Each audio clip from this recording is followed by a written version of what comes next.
your glute max fibers the best. And then as you keep practicing this movement, you can add more and more weight to the pelvis. As you exhale, slowly lower the hips. Now, as you inhale, roll onto your side. You can leave the band or not, doesn't matter. We're gonna ignore it if you have it for now. And rest your head on your bottom arm or block. As you exhale, lift your side waist, compress your core, squeeze your legs together and lift them up. Inhale as you lower. Exhale as you lift. Inhale as you lower. Now, sometimes to stay on your side, you'll need your top hand to help you balance. And sometimes you'll be able to reach both arms alongside your ears and play with the balance. But notice if your feet start to come forward, that means you're using different muscles. We're looking to isolate the inner thighs as you hug the legs together. And those oblique abdominals as you lift your waist away from the mat.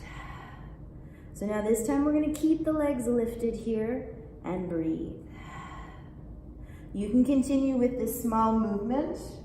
If you have a light weight, something that's really just a pound or 2 or 3, you'll bring your elbow to 90 degrees and then continue that small lift of the legs as you open up that top arm. Now notice I'm not moving my upper arm through space. I'm only rotating it. We're warming up the rotator cuff here. It's a great warm up for any activity, or even when you need to be sedentary for the rest of the day, working at a desk. It's a little reminder to your shoulder blades where their neutral range of motion is when you're externally rotating through that upper arm. So now we're gonna hold again at the top and breathe.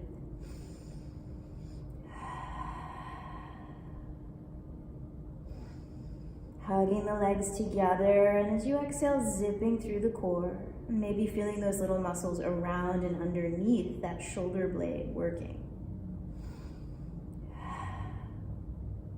Now slowly remove the weight and drop your legs.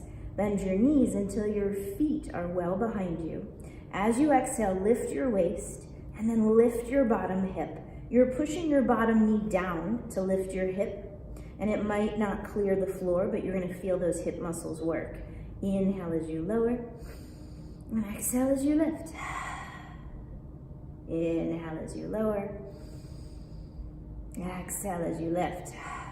Now you can keep going with this little movement, or you can hold it at the top here. Maybe lift your top arm up, opening up the shoulders, finding that external rotation through this upper arm. You're no longer at 90 degrees, but your bicep is turning that way. Deep, steady breath, so that if you take your arm by your ear, the bicep goes towards the ear, not out away from you. One more good breath here.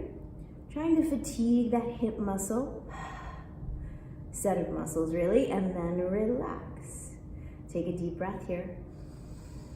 And a full breath out, compressing through the core as you take your top knee forward, straighten your bottom leg. Now you're lifting this top leg. This is a lot of internal rotation for your hip, driving the top knee down to lift that top heel up. And at the same time, exhale, zip through your core and lift that straight leg as well. Inhale as you lower, and exhale as you lift.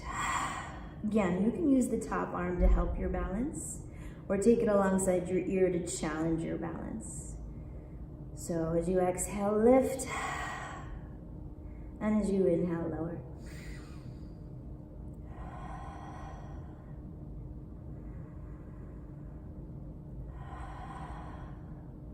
And then next time that you lift that heel, hold it in place. Breathing here, both heels are lifting. Your core is still engaged. Steady breath out. And then release. Now you can roll to your other side, but in order to keep facing you today, I'm gonna flip here and support your head on the block or on your bottom arm. as you begin exhaling to engage this other side of your waist, zipping up, hugging the legs together as you lift them. Inhale as you lower, and exhale as you lift. Remember, the most important part of this is the compression that you're doing right here through the core. The lift of the legs is just to challenge your ability to compress and stabilize the center. The movement of the arms, same thing. It's just to challenge the stability of the center. So you can always reduce this movement, make it a little smaller, to focus on that stability, zipping and compressing through the core, feeling everything stay strong and centered. And then when you're ready, take a hold of one of these little weights that always seems to get away.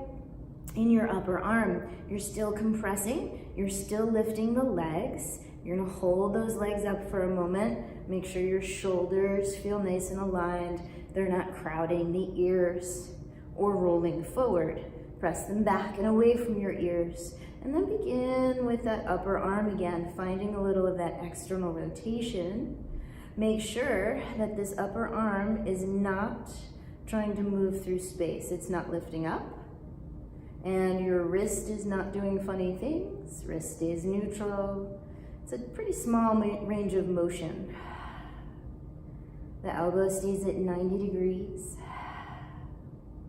And you're linking it to that movement of the legs or just holding those legs up, hugging the thighs together here.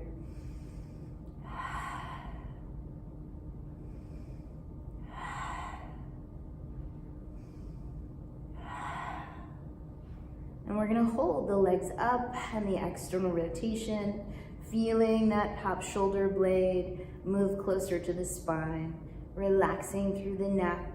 If the neck tries to do your core work or your shoulder work, you may need to remind it to relax. And then slowly take that weight down. From here, we're bending the knees and taking that top leg over. Straightening that bottom leg. The top leg is bent and internally rotated, so you can lift that heel as you drive the knee down. And the straight leg is the one lifting up from your inseam. As you inhale, let it release. As you exhale, zip through the core and lift. Inhale as you lower. And exhale as you lift. You're always welcome to breathe slower than I'm breathing. Do fewer repetitions. A little bit slower usually makes them harder.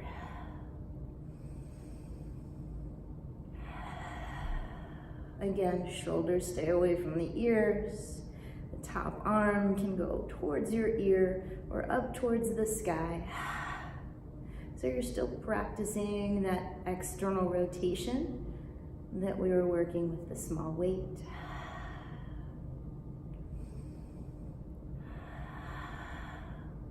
Ooh, you can see my foot is dropping there. I'm gonna take that top leg back into internal rotation and then hold just for a moment here, feeling that engagement.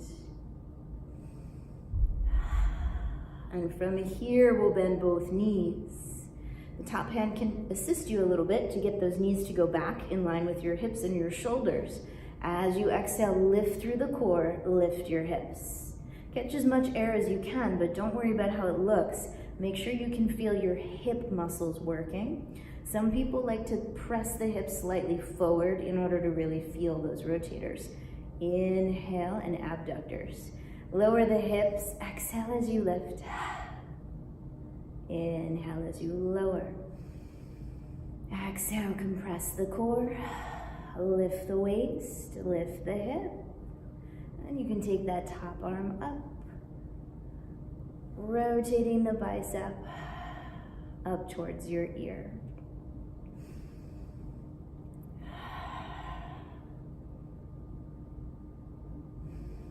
Now, from here, we are going to try taking this up a little bit higher as long as the shoulder